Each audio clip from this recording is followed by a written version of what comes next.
Chapter 15. The trio returned to Buffalo, frightful, tired, and starving. Piper had her evidence, but didn't know if she could trust her mother fully, so she devised a plan. Helen sat in the kitchen alone while Piper and Jabari spoke in the Zen garden. After Piper pleaded for Jabari to pour up and roll up to cut the edge, she relented, leaving her to go to the bedroom. Jabari was hypervigilant, unable to separate himself from the massacre he watched, feeling bad for the men in hoods dissected by the armed forces. It was hard to ignore Helen sobbing and mourning at her kitchen table. Piper warned him about her hatred, but he couldn't help his good nature. "Can I get you anything? A drink, or have you eaten?" Jabari sits at the table. "My deepest condolences for your loss." Helen wiped her eyes. "I haven't eaten much of anything today."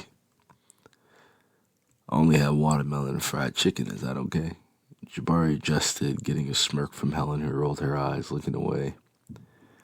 "Piper cooked earlier. I think we have leftovers I could heat up." "Piper cooks?" Helen found it the most amusing thing she had heard, laughing. "I didn't know she could boil water." "It was delicious. Piper had me buy duck and couscous on Instacart. She's a passionate cook." "She always talked about attending a culinary arts school. I finally talked her out of it. When she got valedictorian, I hoped she knew she could do more than cook." "Do things matter more than happiness?" "Of course they do. Sometimes what makes us happy is bad for us." "I think if it's bad for us, it doesn't truly make us happy. We try to convince ourselves to subdue the self-destruction. I've never eaten food like hers before. Piper has a year left in Cali, and I'll pay for her to attend culinary arts school. We can get married in Cali or New York with your blessings." "You would do that for her? Why not tell her to run away with you and drop out?" Helen poked fun at their dreams. "I made sure I got my law degree before drifting off to try projects. Then those small projects turned to millions of dollars. I get to do what I love, so as I did, she should do what she needs to do or what she wants," Jabari explained. "Helen Meyers," Helen extended her hand with a bright smile. "Did you say you're a lawyer?" "Jabari Bennet." He kissed her fingers, leaving her for the fridge. Helen bit her lip, admiring the spacious condominium for the bachelor. The idea of him wanting her daughter pissed her off to no end, but she couldn't explain to herself why. "So I saw you two yesterday. You had sex one time, now you want to pay for Piper's school. I didn't even know black men believed in marriage." Helen perished at the thought. "It's been a long time since I dated. I'm busy, and the women I meet only want me for my money, not my time or heart. Piper, well, sorry, but she submitted to me and gave me all of her. It's hard not to reciprocate." Barry shrugged off the question with the truth, popping the metal roaster covered in tinfoil into the oven for dinner. "You must have enjoyed yourselves." Helen looked over her shoulder at the duck, hearing her stomach growl. "You have quite the daughter. I would be a fool to turn her loose. I mean, you're a mom. I don't want to be disrespectful, but I just feel after what we've done, it'd only be right to marry her."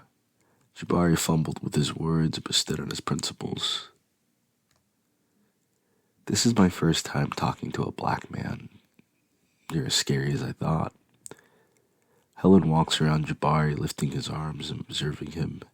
"You have so many scars and muscles." "You have met like normal people before, so you know this is super awkward, right?" Jabari asked, holding Helen's arms at her side. Helen's heart raced with anticipation as he grabbed her. Helen stared at him with doe eyes, wondering what he would do with her. Jabari raised his hands, backing away, feeling like he committed murder, touching Helen. "I have to handle something real quick," Jabari excused himself. "Is there a spare bedroom where I can sleep?" Helen rubs her arm, following behind Jabari. "Well, I turned the second bedroom into a home office. There's my room and the couch, and I need my room right now. Jabari sighs, opening the door. Helen waltzed into Jabari's room, curious how he lived, rubbing her chin at the California king-size bed, minimalistic design, and solid oak furniture around the room.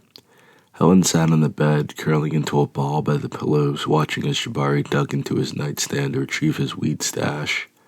Helen cut her eyes at the idea of this man, regardless of color, doing drugs with her daughter. "Excuse me, you two will do no such thing." "This is my house," Jabari noted, plucking a few nugs into the grinder and passing it to Helen. "Grind this up." Helen pouted, listening before she ended up on the streets for the night, trying to find a way home without a cell phone.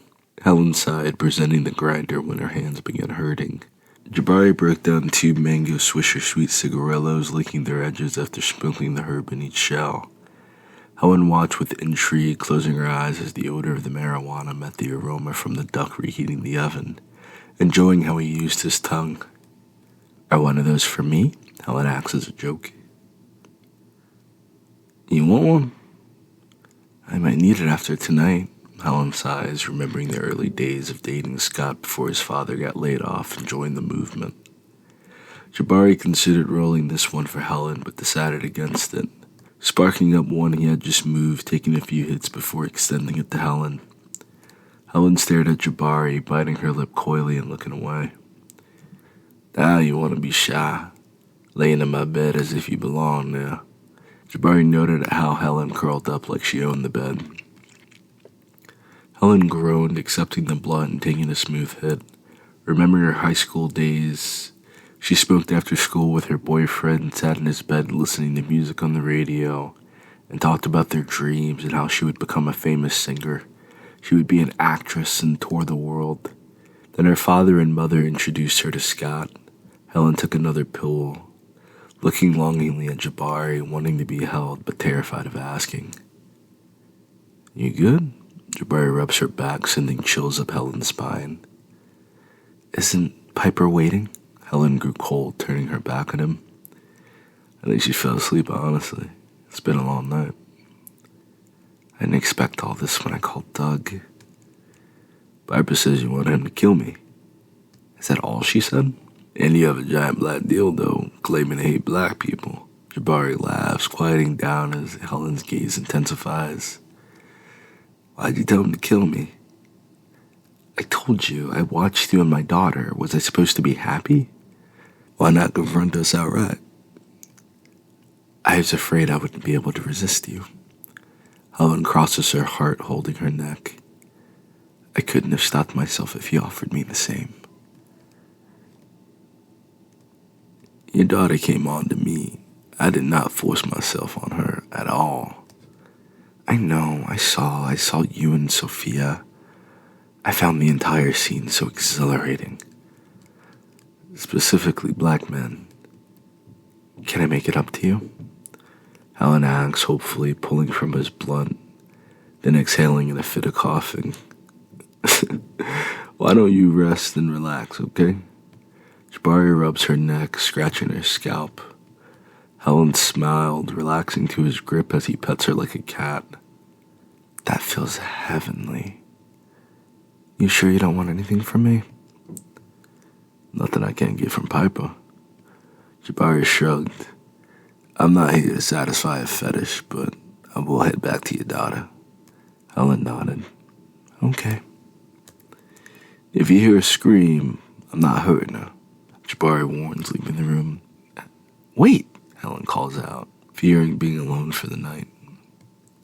Jabari tried to conceal his groan, knowing Piper would be wondering what was taking so long in the food in the oven. Jabari returned surprised, and Helen met her at the door. "I'm so sorry for everything. I have met a black person before today, and I have been told the horrible, horrible things about you people. I didn't have any choice but to believe what I heard. It's all I heard. No one around me had any experience with black people, and it feels like the ones who do move away, far away from us."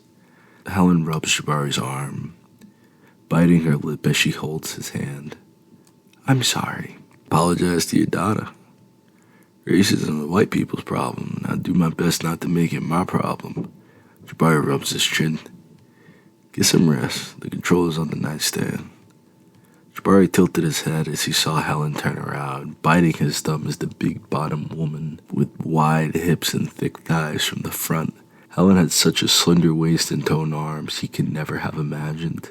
Helen looked over her shoulder to find him watching her, dropping the remote and bending over, giving him a better look. Jabari glanced over his shoulder, fearful Piper would sneak up on them. I have to get to your daughter. Don't forget to check up on me.